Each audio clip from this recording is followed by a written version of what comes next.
चुनाव का वक्त चल रहा है। ऐसे में आज आपका स्वागत है हमारे खास कार्यक्रम एक मुलाकात नेताजी के साथ। और हमारे साथ स्टूडियो में मौजूद है सोहन गौड़ जी।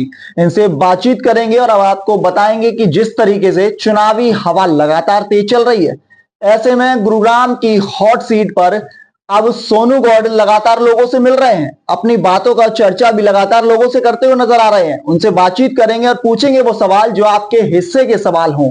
सोनू जी, बहुत बहुत स्वागत हमसे बातचीत करने के लिए। नमस्कार जी अमन जी, मैं आपको और आपके सभी दर्शकों को जी और गुड़गावा की देवतुल्य जी जनता को दिल की गहराई से प्रणाम करता हूं और माता शीतला को सभी चरणों में प्रणाम करके आशीर्वाद लेता हूं। सोनू जी, कैसा चल रहा है इस बार का चुनाव का माहौल आपके नजरिए से, अगर आप चुनाव लड़ रहे हैं? चुनाव का माहौल एक समर होता है जी और उस समर में जब उतर जाते हैं तो फिर माहौल की चिंता न करके अपना विचार जनता को अपने विचार जनता के बीच लेके जाना, यही चुनाव का माहौल होता है। दूसरा क्या है कि मैं तो बीजेपी का पदाधिकारी था, पर पता नहीं क्यों एक प्लेटफॉर्म चाहिए था। उस पद से इस्तीफा देके जनता के बीच में आया हूं ताकि अपनी बात, अपनी आवाज उठा सकूं किसी पार्टी के झंडे के नीचे रह के। कई बार व्यक्ति अपने मन की बात जो करने की इच्छा होता है या कुछ इस प्रकार का जो गलत हो रहा होता है वो कह नहीं पाता। यदि मैं बात करूं, मैंने इससे पिछली सरकार देखी है जी सुधीर सिंगला जी की। सुधीर सिंगला जी पार्टी ने पता नहीं किस ऋण के आधार पर टिकट दे दी, और ये मैं नहीं कहता, ये पूरी गुड़गावा की देवतुल्य जनता बोलती है। उस ऋण को उतारने के लिए टिकट दे दी, पर हुआ क्या कि 5 साल वो अपने घर से ही नहीं निकला। जी तो इस प्रकार के विधायक को लेके किस लिए आना? क्योंकि गुड़गावा वो सिटी है जिसको मिनी वर्ल्ड बोलते हैं। ये सिटी हमारे हरियाणा, हमारे भारत देश को पूरे विश्व में रिप्रेजेंट करती है। और यदि इसका इतना बुरा हाल होगा, आज आप पूरे गुड़गांव में कहीं भी चले जाओ, आपको हर सड़क पे गड्ढे मिलेंगे, जाम की स्थिति बहुत भारी मिलेगी, पर्यावरण के नाम पर जीरो है।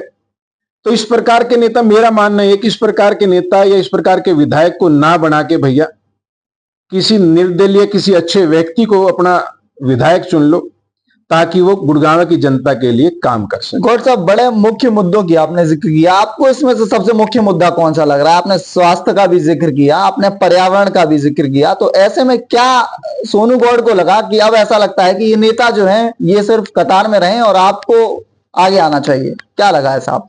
मैं जी पार्टी में रह के मैंने एक चीज बड़ी महसूस करी है कि नेता चुनने के बाद जनता के साथ अपने अच्छे संबंध नहीं बना पाता। कहीं ना कहीं बीच में उसके कुछ व्यक्ति, क्योंकि शब्द तो मैं कुछ और बोलना चाह रहा था जी पर मैं उन शब्दों का चयन नहीं करूंगा। कुछ व्यक्ति बीच में इस प्रकार के आ जाते हैं जी कि जो नेता और उस जनता के बीच के कनेक्शन को डिस्कनेक्ट कर देते हैं, और फिर कहीं ना कहीं लूट बाजारी होती है। हर छोटे से छोटा, हर बड़े से बड़ा अफसर बिना पैसे लिए काम नहीं करता। मैं ये आपके कैमरे पे बोल रहा हूं। और यदि कोई ये व्यक्ति कह दे कि भाई कोई भी इस प्रकार का डिपार्टमेंट है तो भैया वो हमें सामने ले आना। चुनाव लड़ने का उद्देश्य भी है कि अपनी बात को मुखर होकर बोल सके, इसलिए निर्दलीय प्रत्याशी होने का। अच्छा सोनू जी, इसमें एक चीज जरूर पूछूंगा आपसे। आपने जिक्र की इन मुद्दों का तो लगातार आप कर रहे हैं, मैं एक बार अपनी बात पूरी कर लेता हूं। मेरा मानना यह है कि जिस प्रकार आज हम पिछले 1 महीना से जनता के बीच में जा रहे हैं, जो जनता का प्रतिनिधि है, चाहे पार्टी कोई भी हो या वो निर्दलीय प्रत्याशी हो, जिसको भी जनता अपने आशीर्वाद के रूप में चंडीगढ़ भेजने का काम करेगी, मेरा मानना है कि अगले 5 साल जैसे वो आज गली गली घूम के जनता के बीच में है, वो अगले 5 साल भी ऐसी ही गली गली घूम के जनता के बीच में रहे। वो जो बीच का बाधा है उसको दूर करके, क्योंकि जब जनता का डायरेक्ट संबंध अपने प्रतिनिधि से होता है तो बहुत सारी समस्याओं का समाधान वहीं हो जाता है। तो ये बात जनता मान ले कि सोनू गौड को अगर मौका मिले आगे सोनू गौड को किया जाए तो आप जनता के बीच में रहेंगे, गली गली घूमेंगे? मैं उस परमात्मा को हाजिर नाजिर मान के एक बात बोलता हूं, यदि गुड़गांव की देवतुल जनता ने मुझे जी ये मौका दिया तो मैं हमेशा जनता के बीच में रहूंगा। और उनके बिना, क्योंकि हम इसी शहर में पड़े बड़े हैं, इसी शहर में व्यापार कर रहे हैं जी, हमें शहर की छोटी से छोटी और बड़ी से बड़ी समस्या का हमें पता है। उनके बिना कहे अगले महीने से हर समस्या का निदान होना शुरू हो जाएगा। अगले 3 साल में दोबारा फिर जनता के बीच में आऊंगे कि कोई समस्या हो तो अब बताओ, आपकी जितनी भी समस्या है वो हमने समाधान कर दिया है। अच्छा गौड़ साहब, एक चीज तो जरूर सोची होगी ना आपने मन में भी कि आप ये काम जो है कुछ रूट मैप जो जनता को लेना चाहेंगे, नाम तो आपने बड़े बड़े ले दिए हैं, लेकिन उसमें कुछ तो ये सोचा होगा ना कि ये चीज अगर ऐसे करूंगा, स्वास्थ्य के मुद्दे पर मैं ये काम कराऊंगा, पर्यावरण के मुद्दे पर मैं इस तरीके से करूंगा, कोई रूट मैप जो जनता को आप दिखाना चाहिए, कोई ब्लूप्रिंट जो जनता जनार्दन जो आपने जिक्र किया अपने नामों पर, उसको दिखाना चाहें आप?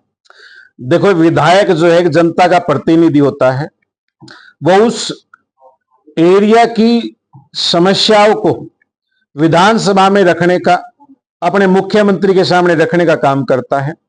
दूसरा, चाहे मुख्यमंत्री विपक्ष की पार्टी का हो चाहे अपनी पार्टी का हो, ये बहुत निर्भर करता है कि उसके साथ संबंध, उसका मधुर मिलाप कितना है।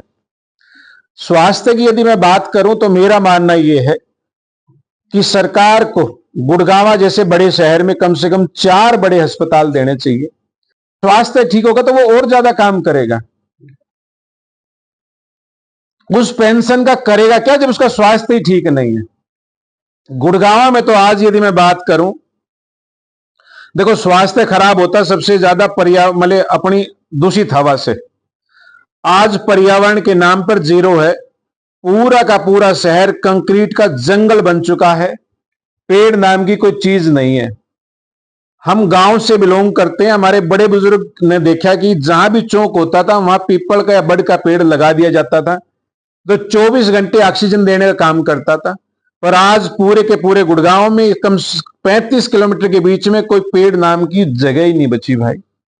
एक हमारी ये पहाड़ी है, अरावली की पहाड़ी, उस पर भी वो पहाड़ी किक्कर बोई दी, वो किसी काम की नहीं है।